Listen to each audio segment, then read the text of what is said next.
Rolling Stones, the greatest rock and roll band of all time. That's what we're going to be talking about today on Mark and Pete Live. I'm joined today by businessman Mark. I'm clergyman Pete. So, Mark, what have you got for us this time? What's all this about the Rolling Stones? What are we talking about them?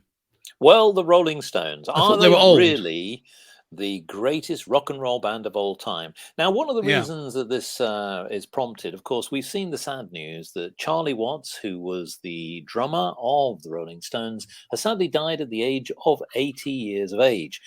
Yeah. That's a good age, but nevertheless, he was seen as one of the greatest rock and roll drummers, but part of a group which we know has evolved over time with some classic hits like I Can Get No Satisfaction, Jumping Jack Flash, Honky Yep. Tonk Woman, and many others. But does that mean that they are necessarily, because of the longevity, the greatest of all time?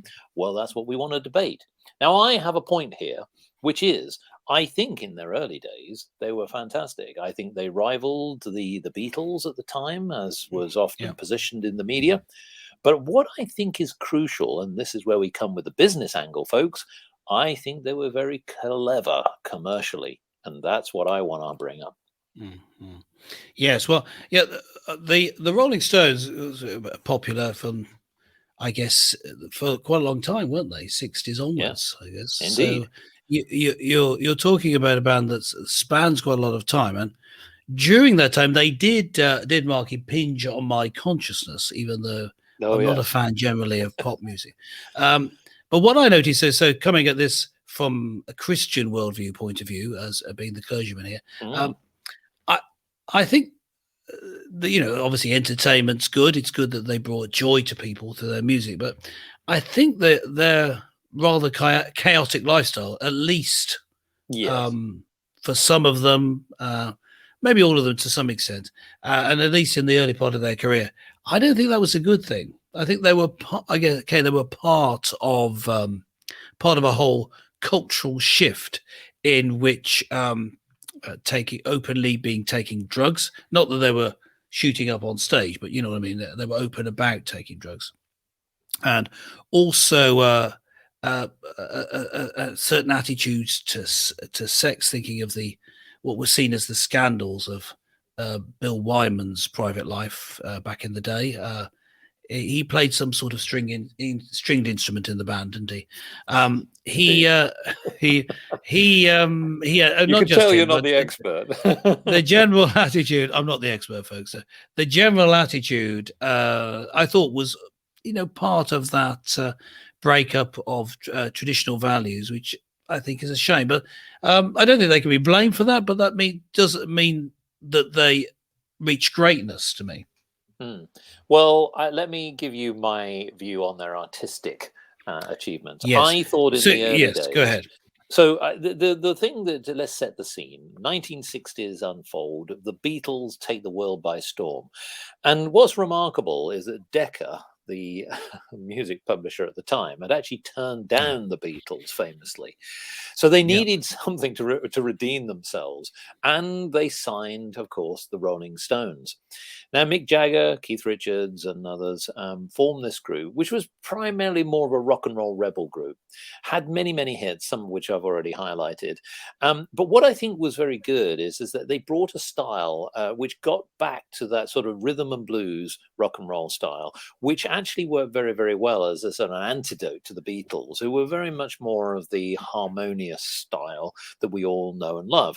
But the thing is that what happened is that the Rolling Stones, although they had a lot of great chart success in the 1960s and very early 70s, didn't actually earn a lot of money like a lot of bands who were successful in the 1960s. Some might say, as indeed they probably would have said, they were exploited and they didn't get the revenues that they should have done. Now, this is where I think that the Rolling Stones became clever from a business perspective, because as they recognized they needed to do something, they started to become very entrepreneurial. Here's one classic example. So we knew that they had lots of hits, and people within the group recognized they had a tremendous catalog. So what they did is they started to sell some of those songs to businesses. The famous one, of course, is the song "Start Me Up." Yeah, with the Microsoft deal. Which was suddenly, yes, exactly. Which was the fact that Microsoft, who was creating a commercial for Windows 95. Yes, Clergyman Pete, I know you're still running that version. However, yeah, the fact I of the run it on matter my is Mac. Yeah, that Microsoft paid the Rolling Stones over $3 million for that particular usage. Very clever. Yes. And some people at the time thought, my goodness, that's an extraordinary amount of money for the time that Bill Gates decided to do it. But listen, here's the thing. At the time, many people actually, ironically, didn't know what Microsoft did. So I know it seems strange today. Yes, it's but strange actually, today. at the time when computers were not really very much of a consumer household goods or even in business, but was very clever because they used the association of the Rolling Stones, and the Rolling Stones gained from it, but it actually helped to launch them. Now, I think that, again, there was a big lesson. The other thing that the Rolling Stones did is they suddenly realized that music itself, selling records traditionally, wasn't going to give them a lot of money. But what they did do is they went on world tours. And the rock and roll event was about an arena, filling arenas and selling merchandise, selling seeds. They earned tens of millions, if not hundreds of millions of dollars. I can see how Mick Jagger, their frontman, with his rather camp antics, Yes. it would play well. It would play well on the big stage, is what I'm Quite. saying. Now, do you think that the rivalry with the Beatles was something that made them seem like this great rock and roll band? Because the Beatles were the popular one, promoted by it seems all the right people, and one that your mum would be happy with you following because they look reasonably neat, at least to start with, and the rock and roll crazy alternative were these guys with the funny camp bloke at the front. Well, the bottom line is that, like, so it made it risque and exciting. They needed the risk. They needed an antidote. They needed something different, and the Rolling Stones provided something different.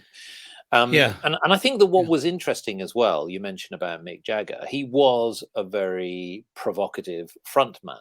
So not many rock and roll bands had that type of style. Now it's become almost like a template today. I think that what's also interesting is that Mick Jagger, Keith Richards, wrote also for other people. Now, in similar ways that Lennon and McCartney did that, they also realized that they could actually spread their talent elsewhere. It wasn't just about the Rolling Stones. Now, as we know that many artists go on collaborations with other artists, but to me, the Rolling Stones, when the moment you say it, if you think about rock and roll, they epitomize that whole nomenclature.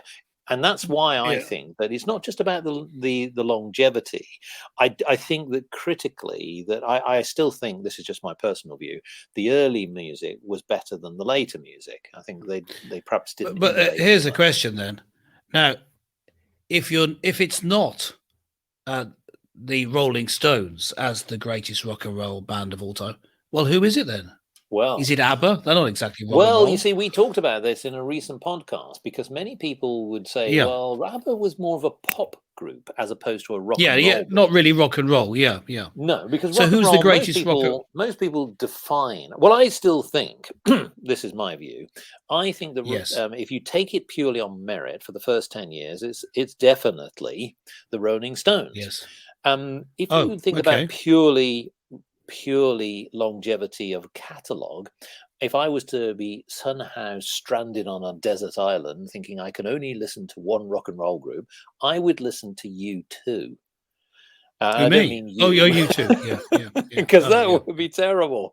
That would be torture. The group U2, the Irish band U2, who I still think, and still going along strong, but I still think rival the Rolling Stones. Now there you go, folks, because that's that is a controversial claim. Now, because U2 have their critics as them being rather po-faced and bland. Yes. Well, I wouldn't say that because I don't think. I think they have. I do think that Bono, Perhaps even fronting the Rolling Stones could do a good job, because I mean, the bottom line is, I think that the catalogue, the quality of the music, and they have evolved. Yes. If you think of the early days to the latter days, they've evolved, they've moved. I don't think the rock and roll Rolling Stones have done the same. So, yes. So I'm not going to give an opinion on this, but specifically because I'm not a fan of rock and roll or pop music, so I can't really put in an opinion. But I do notice that bands like in the 80s, Duran Duran, they were massively successful. Shouldn't they? Aren't they up there somewhere? No, being the greatest. No. Sorry to have to say. I'm sure we'll get lots of letters. They sold lots of records, you know. They did. It's not just that. So the criteria are artistic quality as well as volume. Oh, right. Yes. Well, I think if you think about a success of a band, it's clearly about an opinion. Of course it is. But I think it's about chart success, longevity, quality of music, artistic influence. Now, what I mean by that is, we know, and I know I'm sorry to have to default again to the Beatles, but the Beatles not only influence music, they influence fashion and business and so on. Yeah. So you've got to think about it from that point of view. But I do have a conclusion on the Rolling Stones, which is my bit, really, which is perhaps provocative. But at the end of the day, we want people's opinions. So here it is. It's in the form of a poem, of course, and it's called Rocks to Stones to Bits of Grit. For those who dislike the Rolling Stones, who just hear sounds of moaning groans, with tongue-tied tunes and terrible tones, it's just an abuse of microphones. Through the decades came music clones, and lots of copycats and not well-knowns. Now rock's rebels fade away with drones, and all that's left are ancient bones. Dear. That's a bit dark. That is, we'll close it there. I think that's all we've got to say. I mean, surprise there from Mark. U2, possibly the greatest band of all time, but great in their early years with the Rolling Stones. So what do you think? Let us know. Remember to leave a comment below or in the comments section if you're listening on Spreaker. But that'll be all from us on Mark and Pete Live this week. See you next time.